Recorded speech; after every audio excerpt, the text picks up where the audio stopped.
দেখলে অর্চনা, কখন আমাদের সেই ছোট্ট মেয়েটা এত বড় হয়ে গেল, নিজেই নিজের জীবন সঙ্গী বেছে নিল, আর আজ সে তারই হাতে ধরে নিজের নতুন জীবন শুরু করতে চলল। একদম ঠিক বলেছ তুমি। কবে যে মেয়েটা এত বড় হয়ে গেল। এখন শুধু চাই সন্তোষী মায়ের আশীর্বাদ যেন সবসময় ওদের সঙ্গে থাকে, ওরা যেখানেই থাকুক। এই সন্তোষী মা, ওদেরকে তুমি সুখে রেখো। নারায়ণ নারায়ণ। মাতা, এই দুজনকে এই পরিস্থিতিতে দেখে আমার মন অত্যন্ত ব্যাকুল হয়ে যাচ্ছে। মাতা মাতা আমার এই ভাবনা হচ্ছে যে সর্বদা পৃথিবীতে বিবাহের পর কেন কন্যাদেরই তাদের গৃহ মাতা পিতা ছেড়ে চলে যেতে হয়? তারা কেন তাদের মাতা পিতার সঙ্গে থাকতে পারে না? মাতা, আপনার কি কখনো মনে হয় না যে এই সামাজিক প্রথাটি অনুচিত? শীঘ্র, অতি শীঘ্রের পরিবর্তন প্রয়োজন। দেবর্ষি, বেদে লিখিত আছে যে নারী প্রেম, দয়া, ত্যাগ, ধৈর্য আর শিক্ষার প্রতিমূর্তি হয়। পুরুষদের মধ্যে এই গুণ থাকে না। এই কারণেই এক নারীকে বিবাহের পর তার গৃহ ত্যাগ করতে হয়। যদি ভালো করে ভেবে দেখা যায়, দেখবেন এক নারী বিবাহের পূর্বে তার পিতার বাগানের পুষ্পসম হয়, আর সেই নারী বিবাহের পর একটি নতুন উদ্যানের নির্মাণ করে। একজন নারী পারিবারিক শিক্ষার বাহক হয়। সে কেবল সম্পর্কেরই নয়, চিন্তারও মেলবন্ধন ঘটায়। নারীর ক্ষমতা অপরিসীম। সেই কারণেই এক নারীর পতিগৃহে যাওয়া অনিবার্য। উত্তম, অতি উত্তম ব্যাখ্যা দিয়েছেন আপনি মাতা। কিন্তু তারপরেও যে আমার হৃদয় অত্যন্ত বিচলিত আপনার ভক্তকে দেখে। মাতা, আপনার এই ব্যাকুলতা স্বাভাবিক দেবর্ষি, কিন্তু যখন মানুষ স্থির চিত্তে চিন্তা করে তখন সে পথ অবশ্যই খুঁজে পায়। ওরাও ওদের পথ অবশ্যই খুঁজে পাবে। নারায়ণ নারায়ণ।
আরে ছাড়ো আমাকে। ইন্দ্র, ওর গায়ে যদি একটাও আঁচড় লাগে তাহলে ভোলানাথের দিব্যি একটাকে অস্ত্র রাখবো না। ফিল্মে ডায়লগ পড়ে দিবি।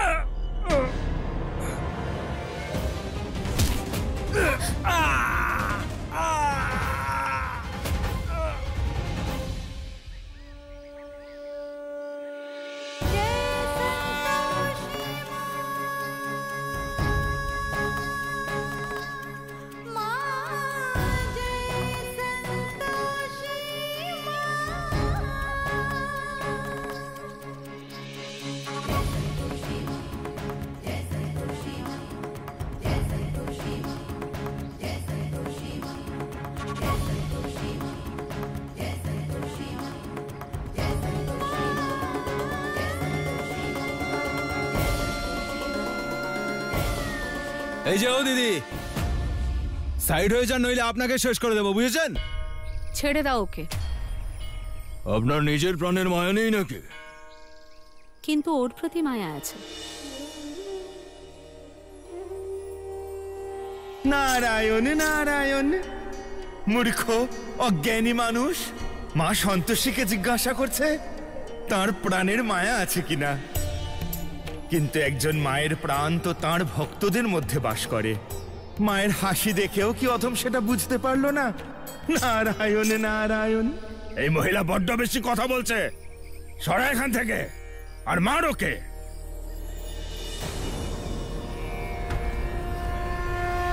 এই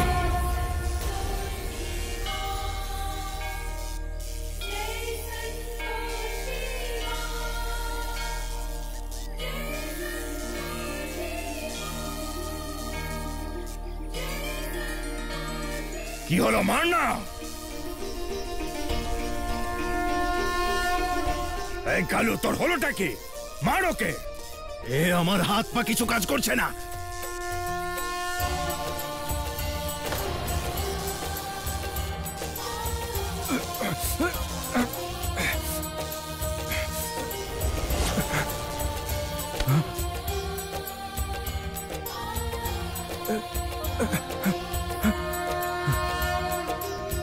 কিছু গন্ডগোল আছে মনে হচ্ছে।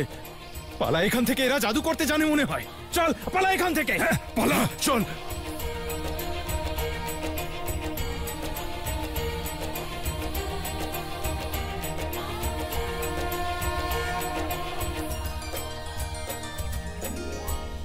দিদি ওরা পালিয়ে গেল কেন? তুমি তো কিছু করনি। ওরা ভালো লোক, হয়তো ভেবেছে একজন নারীর উপর অত্যাচার করা উচিত নয়, তাই চলে গেছে। এরা ভালো লোক ছিল না দিদি, এরা আমার বাবার পাঠানো গুন্ডা। ওনার বাড়িতে তো শান্তি ফিরে এসেছে, কিন্তু আমার জীবন অশান্ত না করা অবধি উনি শান্তি পাবেন না। কিন্তু আপনি এখানে হঠাৎ? আমি এই পথ দিয়েই যাচ্ছিলাম, তোমাদের দুজনের বিপদ দেখে চলে এলাম। তোমরা কোথায় যাচ্ছ?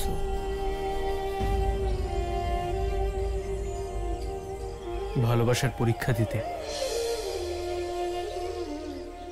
আপনার চেষ্টায় আমরা ঘর বাঁধলাম, আর বাবা তাড়িয়ে দেওয়া সেই ঘর থেকেই বেরোতে হলো আমাদের। তাহলে এবার থাকবে কোথায়? ভাগ্য যেখানে নিয়ে যাবে সেখানেই থাকবো। চলো আমিও যাই তোমাদের সাথে, কোনো না কোনো ব্যবস্থা হয়েই যাবে, তোমাদের সাহায্যও করে দেব।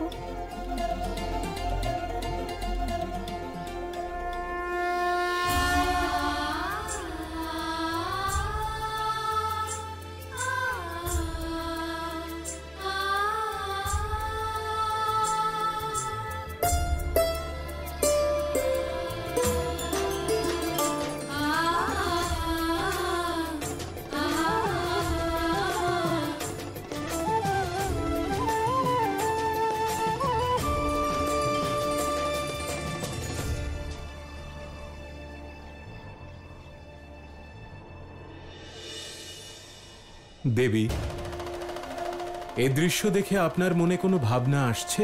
হ্যাঁ মহাদেব, আমিও সেটাই ভাবছি যা আপনি ভাবছেন। প্রণাম মহাদেব। প্রণাম মাতা। তাহলে মহাদেব চলুন না পৃথিবীতে যাওয়া যাক। এমনিতেও এমন সৌভাগ্য খুব কমই হয় যখন স্বয়ং ভগবান নিজ ভক্তের আশ্রয় বানিয়ে দেন।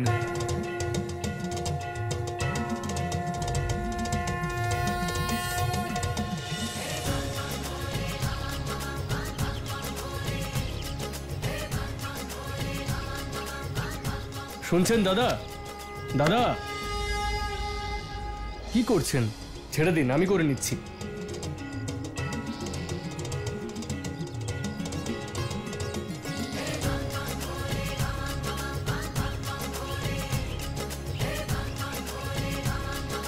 দেখুন দাদা, আমরা সবাই শ্রমিক, অল্প বিস্তর কাজ পেলে আমাদেরও সংসার চলে। কিন্তু আমার কাছে আপনাদের দেওয়ার মতো টাকা নেই। তাহলে পেট ভরে কিছু খাইয়ে দেবেন, আমাদের জন্য সেটাই যথেষ্ট।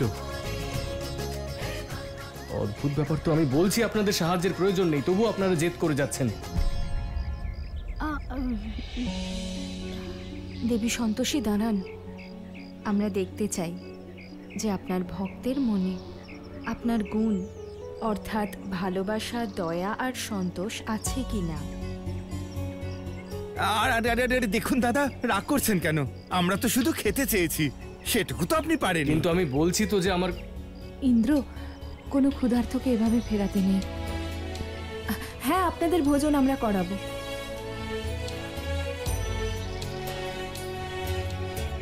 আমাদের কাছে টাকা কোথায়? সেটুকু টাকা তো আছে ইন্দ্র যে আমরা ওনাদের ভোজন করাতে পারবো। মা বলে যে ক্ষুধার্তদের খালি পেটে ফিরিয়ে দিতে নেই। আর আমি তো মা সন্তোষীর ভক্ত, এই পাপ তো আমি করতেই পারবো না, তাই না?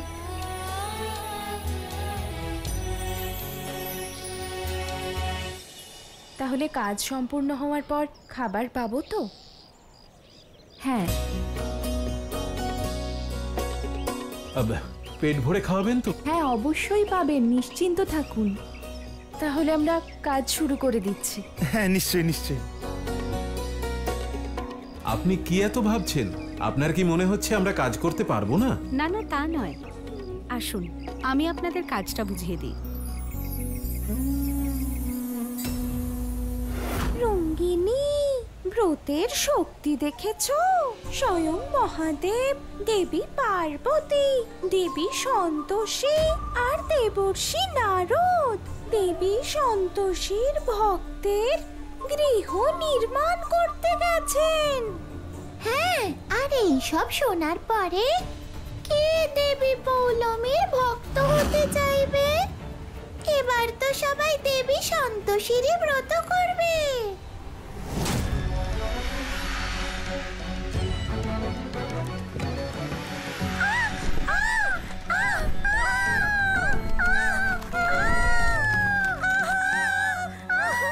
এই কান্না বন্ধ করো। তোমরা বেরিয়ে যাও আমার কক্ষ থেকে, আর পুনরায় এখানে প্রবেশ করবে না। দেবরাজ, দেবরাজ কোথায় আপনি? কোথায় আপনি দেবরাজ? অতি শীঘ্র এখানে আসুন। দেখুন আমার সঙ্গে কেমন অন্যায় করা হচ্ছে। মহাদেব, দেবী পার্বতী আর দেবর্ষি নারদ দেবী সন্তোষীর ভক্তকে সহায়তা করার জন্য স্বয়ং পৃথিবীলোকে চলে গেছেন। আমাকে দর্শন দিন স্বামী।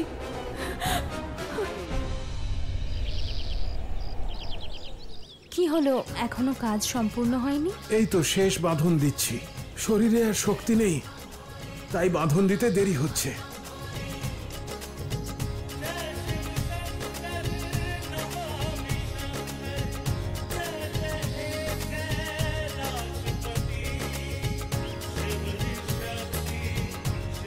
ইন্দ্র, যাও সবার জন্য খাবার নিয়ে এসো, ততক্ষণে বসার ব্যবস্থা করছি। আপনারা আসুন, হাত মুখ ধুয়ে নেবেন। হ্যাঁ,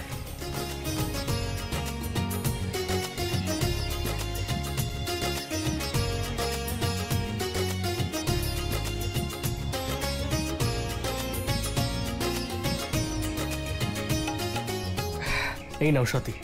শীঘ্র করো বৎস, অত্যাধিক বিলম্ব হচ্ছে। এই দেখো, এমন ভাবে কথা বলছে যেন বড় মহাজ্ঞানী।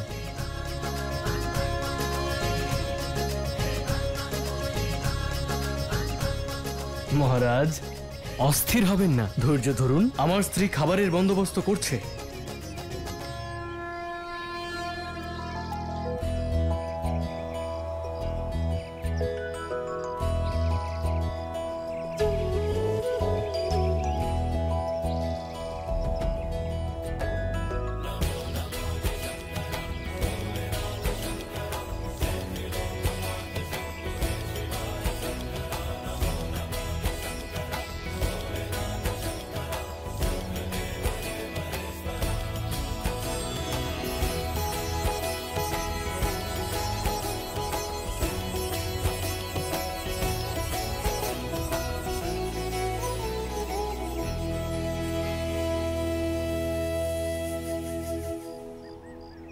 তোমরা দুজন অত্যন্ত সুস্বাদু খাবার খাইয়েছো আমাদের।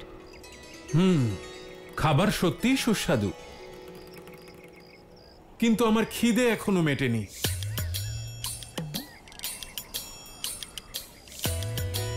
যান যান, আরো ভোজন নিয়ে আসুন। হ্যাঁ মহারাজ, কত খান আপনি? হ্যাঁ, বলিষ্ঠ শরীর যখন খিদে তো পাবেই।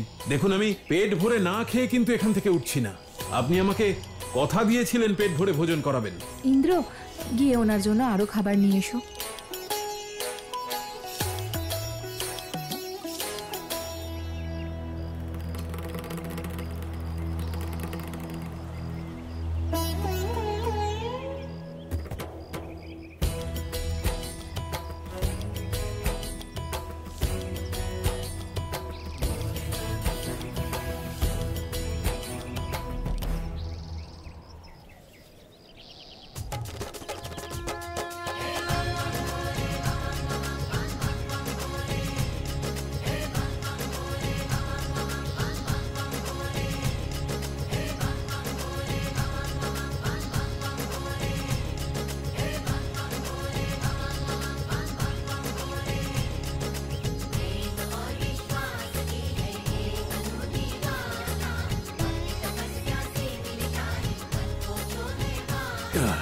আরো কিছু খাবার আনুন।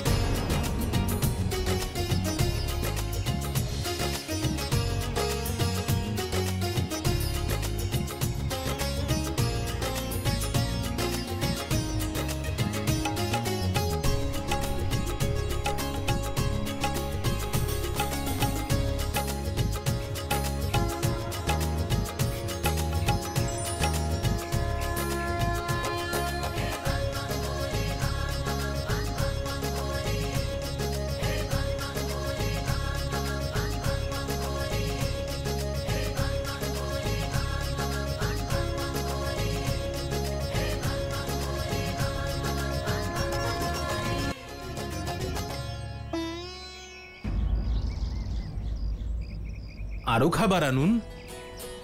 মহারাজ, ক্ষমা করবেন, এখন আপনাকে খাওয়ানোর মতো টাকা আমার কাছে আর নেই। পেট না ভরলেও আপনাকে উঠতে হবে। দেখুন, আপনি পেট ভরে ভোজন করানোর কথা দিয়েছিলেন আমাকে।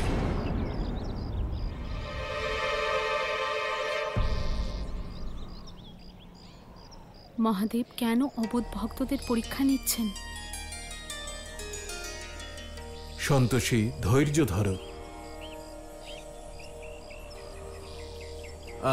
যে করে হোক আমাকে ভোজন করান। আমি পেট না ভরা পর্যন্ত উঠব না।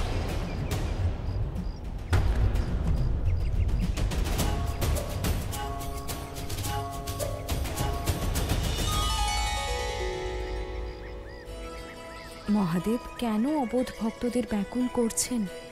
ধৈর্য ধরুন দেবী, একটি উদ্দেশ্য আছে এর পিছনে। ক্ষমা করবেন দাদা, আমাদের কাছে আর টাকা নেই, আর এমন কোনো জিনিসও নেই যা বিক্রি করে আমরা আপনাকে খাবার খাওয়াবো। কিন্তু এটা তো ঠিক নয়, পাপ। ক্ষুধার্তকে ফিরিয়ে দেওয়া উচিত নয়। আমরা কখন থেকে আপনার সেবা করছি, এত খাবার খাওয়াও কি পাপ নয় নাকি? অদ্ভুত মানুষ। এরকম করে বলছেন যখন উঠে যাচ্ছি। কিন্তু একজন ক্ষুধার্তকে না খাইয়ে পাপ করছেন আপনারা দুজন।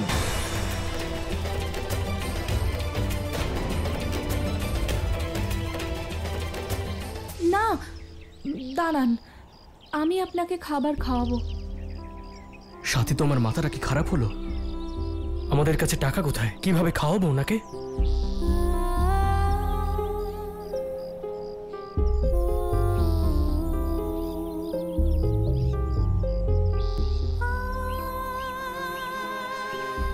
এক নারীর সব থেকে মূল্যবান গয়না তার মঙ্গলসূত্র, যেটা সে তার স্বামীর জন্য পরে। না আমি আমার স্বামীকে সেই পাপের ভাগীদার হতে দেব, আর না নিজে হব।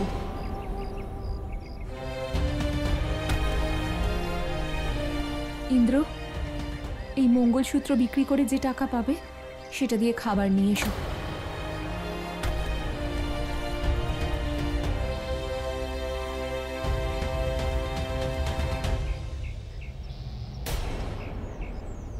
মাতা, মহাদেবের লীলা তো আমার বোধগম্য হচ্ছে না। এখন আপনিই কিছু করুন, শীঘ্র, অতি শীঘ্র।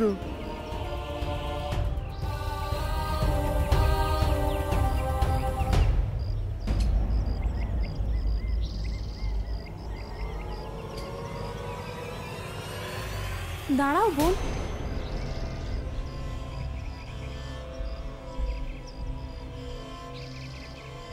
এটা খোলার কোনো দরকার নেই। একজন সধবার সামনে আরেকজন সধবা মঙ্গলসূত্র খুলবে, তা উচিত নয়। তুমি এটা পরেই থাকো।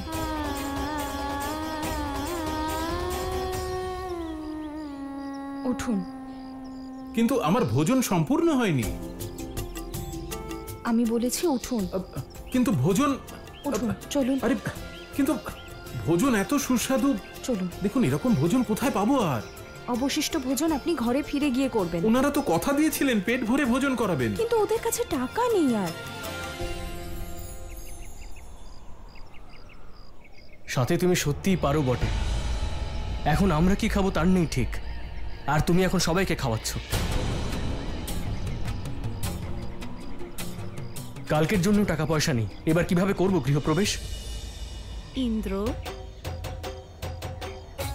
দুটি কাজ করলে কখনো অর্থের অভাব হয় না। এক, অভুক্তকে ভোজন করালে। দ্বিতীয়, কন্যার বিবাহের আয়োজন করলে। তোমার 1 টাকা খরচ হলে ঈশ্বর তোমায় 10 গুণ ফিরিয়ে দেবেন, তাই চিন্তা করো না। আচ্ছা, এবার আমি আসি। কাল সকালে গৃহপ্রবেশের সময় চলে আসব। চলুন আপনাকে এগিয়ে দিই। তোমরা এখানেই থাকো, আমি চলে যেতে পারবো।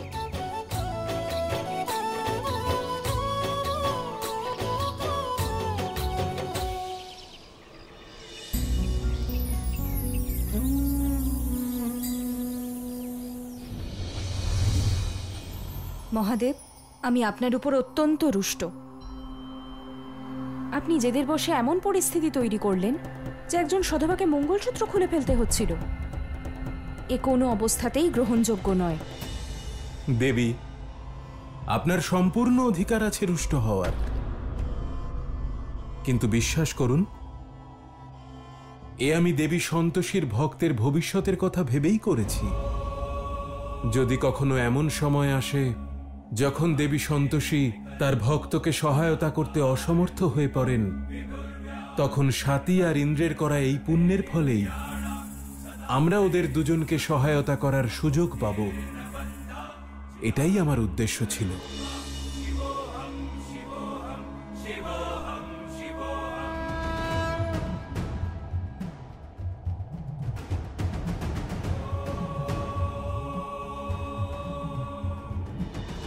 নারায়ণ নারায়ণ। মাতা, মহাদেবের কথায় তো আমি নিজের ঘটনার দৃশ্য দেখতে পাচ্ছি। দেবর্ষি, ভবিষ্যতে কি হতে চলেছে তা তো দেবতারাও জানেন না। ভবিষ্যতের জন্য আমরা কেবল অপেক্ষাই করতে পারি।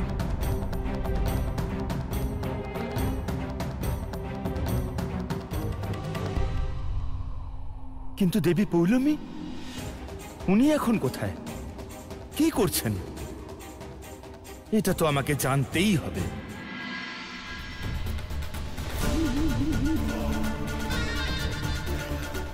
কোথায় আপনি দেবরাজ ইন্দ্র? আপনার অর্ধাঙ্গিনীর আপনাকে প্রয়োজন। কৃপা করে দর্শন দিন স্বামী। দেবরাজ ইন্দ্র, চাই না আমি দেবলোকে দেবীর পদ। এক নারীর জীবনে প্রকৃত অলংকার হলো তার স্বামী। যখন দেবরাজই আমার পাশে নেই তখন কি করবো এই অলংকার নিয়ে?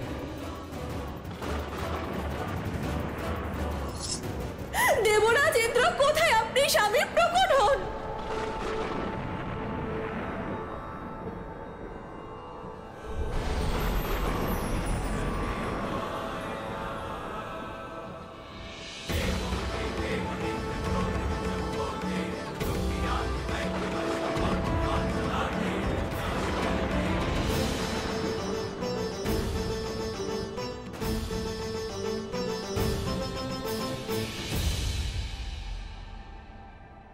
কি হয়েছে প্রিয়ে? বিলাপ করছেন কেন? আপনি কোথায় ছিলেন দেবরাজ? আমি কখন থেকে আপনাকে ডাকছি। আপনি কি জানেন যে স্বর্গলোকের রানী হওয়া সত্ত্বেও আমায় প্রতি মুহূর্তে ওই সাধারণ দেবী সন্তোষীর কাছে পরাজিত হতে হয়? আপনাকে আগেও বুঝিয়েছি, তাও দেবী সন্তোষীর সঙ্গে কেন তুলনা করেন? ওনার সঙ্গে প্রতিযোগিতা করার, ওনার সঙ্গে শত্রুতা করার কি প্রয়োজন তা আমি বুঝতে পারছি না। এই কারণের জন্য আপনি আমাকে স্মরণ করেছেন আর নিজেকে এত কষ্ট দিয়েছেন। আপনার আভূষণ গ্রহণ করুন দেবী, আর আমায় যেতে দিন। দেবসেনারা রণভূমিতে আমায় ছাড়া যুদ্ধ করছেন, যা উচিত নয়। আপনি কোথাও যাবেন না দেবরাজ। এইভাবে আমি আমার সেনাদের ছেড়ে দিতে পারি না। আমি দেবতাদের রাজা, আমারও কিছু কর্তব্য আছে। আর স্বামীর ধর্ম, সেটাও কি আপনার কর্তব্য নয় দেবরাজ? দেবী, আপনি অকারণে জেদ করছেন, এটা করা আপনার উচিত নয়। আমি কিচ্ছু জানি না। আপনাকে আমার পাশে থাকতেই হবে। এই মুহূর্তে আপনি আমার সঙ্গে গুরুদেবের কাছে যাবেন, যাতে আমি আমার সমস্যার স্থায়ী সমাধান করতে পারি। দেবী, এখন আমাকে যেতে হবে, কিন্তু আপনার সমস্যা আমি দেখব। আজ আপনি কোথাও যাবেন না দেবেন্দ্র। যদি আপনি চলে যান তাহলে আমায় ত্যাগ করে যেতে হবে।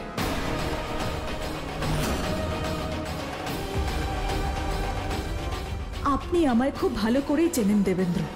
যদি আজ আপনি আমাকে ছেড়ে চলে যান তাহলে ফিরে এসে এখানে আমাকে আর পাবেন না। ভালো করে ভেবে নিন দেবেন্দ্র।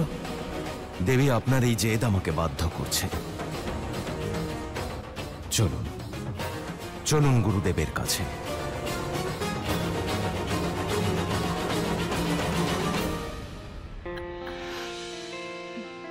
বাবার অফিসের সামনে যে মোড়টা আছে না, ওখানেই আছে ওরা দুজন। এই টিফিনটা ওখানেই দিয়ে দিস।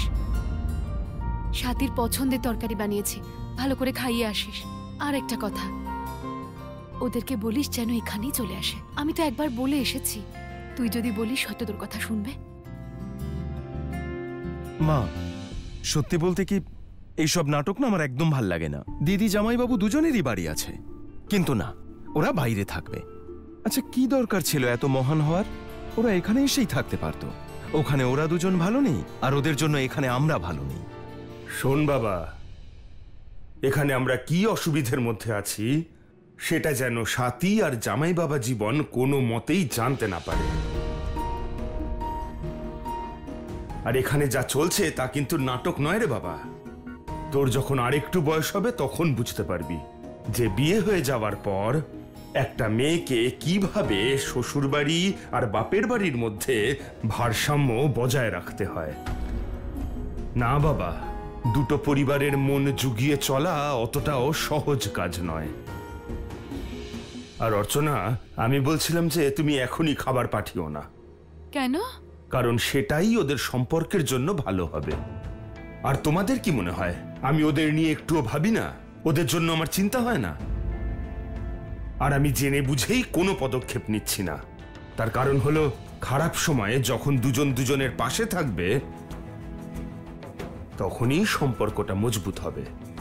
আর মজবুত হলেই সিংহাসন সিংহের মতো একটা মানুষের মোকাবিলা করতে পারবে। তাই বলছি, ওরা যেমনটা আছে তেমনটাই থাকতে দাও।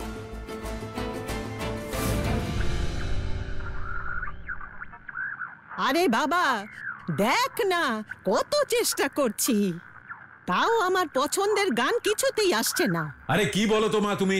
সব সময় খালি গান শোনো, রাখো ওটা। বাবা, অনেক মারপিট হয়েছে ওখানে, কিন্তু ওই মেয়েটার গায়ে একটা আঁচড় পর্যন্ত লাগেনি। জানি না কোথা থেকে একজন মহিলা ওখানে এলো আর ওকে বাঁচিয়ে নিয়ে চলে গেল। আর বাবা, আমি তো শুনেছি কি ঝুপড়ি টুপড়ি বানিয়েও নিয়েছে। হ্যাঁ, সে তো বংশের নাম ডোবাবে। প্রেম ভালোবাসা করলে এই প্রাসাদের মতো বাড়ি ছেড়ে ঝুপড়িতে গিয়েই তো উঠতে হবে। আরে বাবা, আমি তো এটাও শুনেছি যে ঝুপড়ি তৈরির জন্য মজুর ডেকেছিল। যাই করুক, কাজের লোক ডাকুক বা মরতে যাক, কিন্তু আমার ছেলের যেন কিছু না হয়। ওই মেয়েটার পাল্লায় পড়ে আমার ছেলেটা হয়তো কিছুই খায়নি এখনো।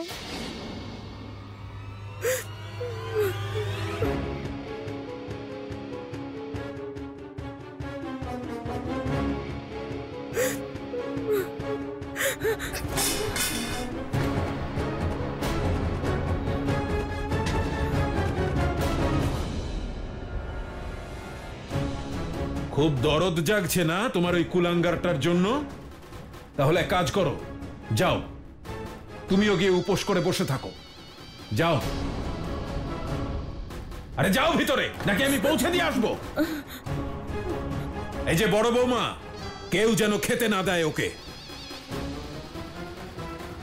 নিজের ছেলেকে দর্শন করবে আগে, আগে ছেলেকে খাওয়াবে, তারপর নিজে খাবে। এত দামি স্যালাড তুই ফেলে দিলি? এই রিঙ্কি, যা আরো গাজর আর টমেটো নিয়ে আয়, আমি কেটে দিচ্ছি। হ্যাঁ ঠাকুমা, এক্ষুনি আনছি। এই অভয়। হ্যাঁ বাবা। আরে সামনে আয়, ভূতের মতো পিছনে দাঁড়িয়ে কথা বলছে। শকুনের মতো নজর রাখবি ওই ইন্দ্রের ঝুপড়ির ওপর। যদি বেশি হিরোগিরি দেখায় নিজের বউকে বাঁচাতে, তাহলে ওরই হাত পা ভেঙে বাড়ি আনবি।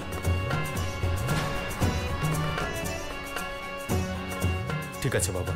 সারা জীবন হাত পা ভেঙে বিছানায় পড়ে থাকলে নিজের বোকামিটা বুঝতে পারবে। সব টাকা শেষ হয়ে গেছে সাথী। কাল গৃহপ্রবেশ কিভাবে করব? বিছানা পাতার জন্য একটা কাপড় নেই, চাদর তো দূরের কথা, দুটো বালিশ নেই যে মাথা রাখতে পারবো।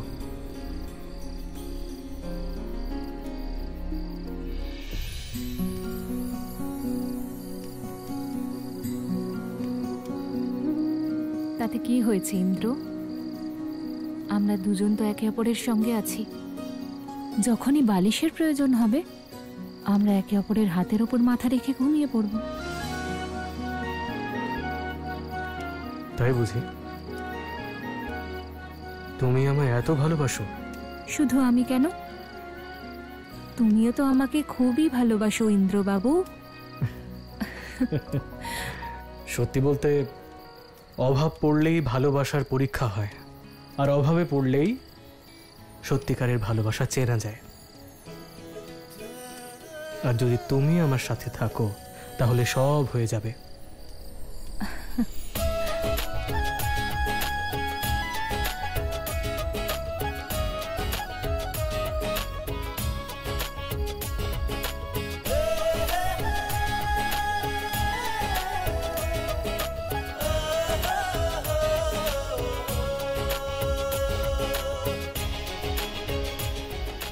ইন্দ্র, আমার মনে পড়লো আমার ব্যাগে না একটা চাদর আছে। দাঁড়াও, আমি এক্ষুনি আনছি। নাও, এবার শুয়ে পড়ো ইন্দ্র, কাল সকালে তাড়াতাড়ি উঠতে হবে। তুমি শুয়ে পড়ো, আমি একটু পরে শুচ্ছি। কেন শুনি? তুমি কি পাহারা দেবে নাকি? তোমাকে দেখতে চাই যে কিভাবে একটা মেয়ে যার সাথে রাস্তায় দেখা হয়েছিল, সে এখন সারা জীবনের রাস্তার সঙ্গী হয়ে গেছে। তাই নাকি? সত্যি। আর শুধু জীবন সঙ্গী নয়, বরং নিজের ঘর ছেড়ে আমার সঙ্গে ঘর বাঁধতে এসেছে। একটু বেশি প্রশংসা করছো তুমি আজকাল আমার ইন্দ্র। আবার কবি হয়ে যেও না যেন। যদি কবি হয়েও যাই তাতে কি অসুবিধে? পৃথিবীর সবাই বলবে যে কারণ একদম ঠিক আছে। মাথাটা পুরো গেছে তোমার। এবার এসো, শুয়ে পড়ো।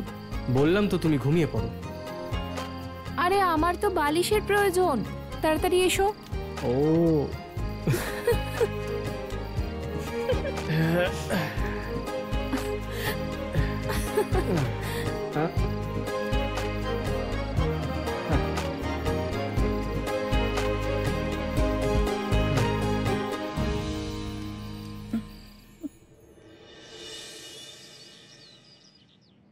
শুনছো?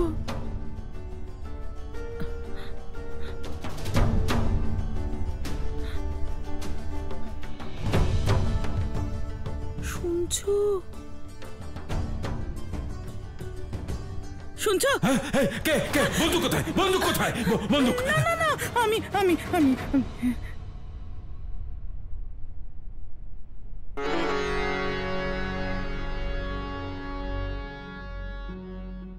কখন থেকে সেজে গুজে এখানে দাঁড়িয়ে আছি, তুমি তো ঘুম থেকে উঠছই না। ভাবলাম একবার আমাকে দেখে নিলে তাহলে আমি গিয়ে রান্নার ব্যবস্থা করব।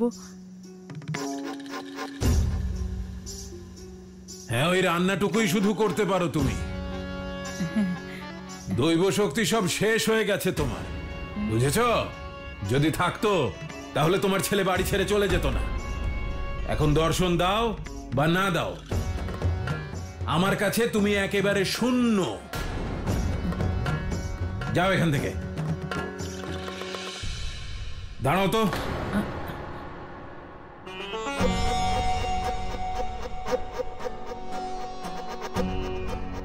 একটা কথা বলো, এই যে তুমি রোজ রোজ দেবী সাজো, স্নান টান করে আসো নাকি এমনি স্নো পাউডার লিপস্টিক মেখে দাঁড়িয়ে পড়ো? তোমার দিব্যি 104 ডিগ্রি জ্বরেও আমি চান করেই আসি, তাও ঠান্ডা জল দিয়ে। হ্যাঁ, তুমি যদি এত পবিত্রতা শুদ্ধতা বজায় রেখে সব করে থাকো, তাহলে তোমার ছেলে হওয়া সত্ত্বেও ইন্দ্রর ঘরে প্রেমের ভূত চাপলো কি করে? হ্যাঁ,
সাথী, সাথী,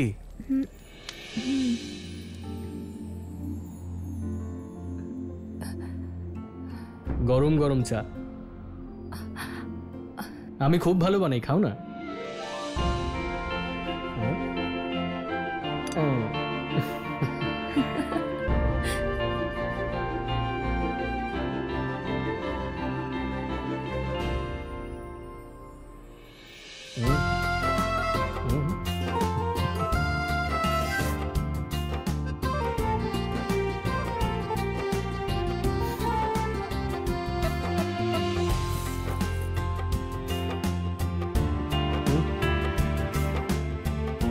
ভালো হয়নি? খুবই ভালো হয়েছে। আচ্ছা তুমি চা খাও, আমি একটু টাকার ব্যবস্থা করে আসি। আচ্ছা শোনো ইন্দ্র, কেউ যদি তোমাকে বাবার নাম করে টাকা দেয় না, তাহলে নিও না। আসলে আমি আমাদের এই সংসারের শুরুটা সৎভাবে পরিশ্রম করে করতে চাই। ঠিক আছে মা লক্ষ্মী, এবার আসি। নিজের খেয়াল রেখো। তুমিও নিজের খেয়াল রেখো। ঠিক আছে, তাড়াতাড়ি ফিরে আসছি।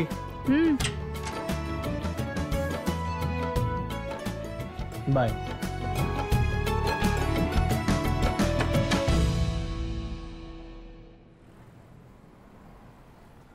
দাদা, বলছিলাম যে কিছু টাকা ধার দিতে পারবে? কেন দিতে পারবো না দাদা? আর তাছাড়া সিংহবাবুর ছেলেকে কে টাকা দেবে না শুনি? এই যে এই নাও দাদা। যদি বাবার কথা ভেবে দাও তাহলে লাগবে না, থাক। আরে নাও না দাদা।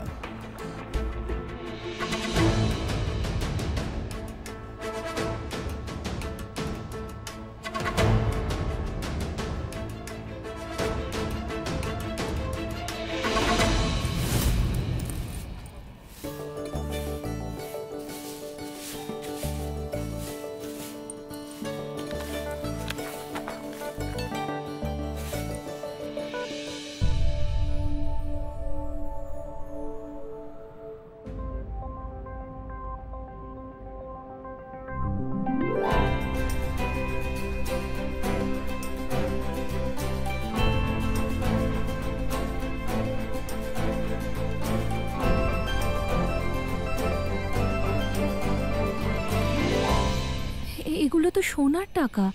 দুটি কাজ করলে অর্থের কখনো অভাব হয় না। এক, অভুক্তকে ভোজন করালে, আর কন্যার বিবাহ দিলে। তুমি 1 টাকা খরচ করলে ঈশ্বর তোমাকে 10 গুণ ফিরিয়ে দেবেন। দিদি একদম ঠিক বলেছিল, ভগবান একের পরিবর্তে 1000টা দেয়। গুরু ব্রহ্মা গুরু বিষ্ণু গুরুদেব মহেশ্বর গুরু সাক্ষাৎ পরম ব্রহ্মা তস্মৈ শ্রী গুরুবে নমঃ। মা, সংকল্প করো। ঠাকুরমশাই একবার দিদিকে আসতে দিন, তখন। সাতিমা, তুই পুজোয় মন দে। তোর দিদি তোর শুভাকাঙ্ক্ষী, ঠিক সময় চলে আসবে। শুরু কর। গুরুদেব, এবার আপনিই কোনো উপায় বলুন। আপনাদের সমস্যার একটাই সমাধান আছে। দয়া করে বলুন গুরুদেব। যেভাবে মানুষের ইচ্ছা ব্রত আর তপস্যার দ্বারা পূর্ণ হয়, ঠিক সেইভাবেই দেবতাদের সমস্ত ইচ্ছাও ব্রত আর তপস্যার দ্বারাই পূর্ণ হয়।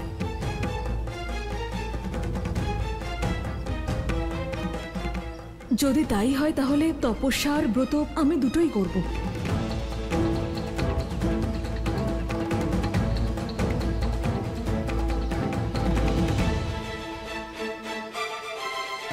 এখানে অর্পণ করো।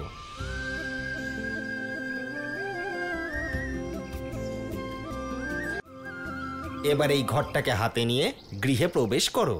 কিন্তু দিদি এখন এসে পৌঁছলো না, কোথায় চলে গেল? তুমি গৃহে প্রবেশ করো, সময় পেরিয়ে যাচ্ছে। ওরে মা, দিদি চলে আসবে। এখন ঠাকুরমশাই যেটা বলছেন সেটাই কর। যা, গৃহপ্রবেশ কর। চল, ওঠ।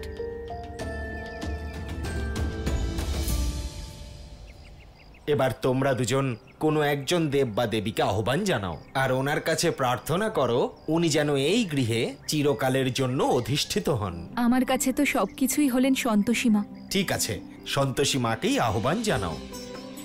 হে সন্তোষী মা, ছোটবেলা থেকে আজ পর্যন্ত আপনি আমার সব সুখ দুঃখে সঙ্গে থেকেছেন। আজ আমি নতুনভাবে নিজের জীবন শুরু করতে চলেছি। সেই জন্য আমি আর ইন্দ্র আপনার কাছে প্রার্থনা করছি যে আপনি আসুন আর আমাদের গৃহে অধিষ্ঠান করুন।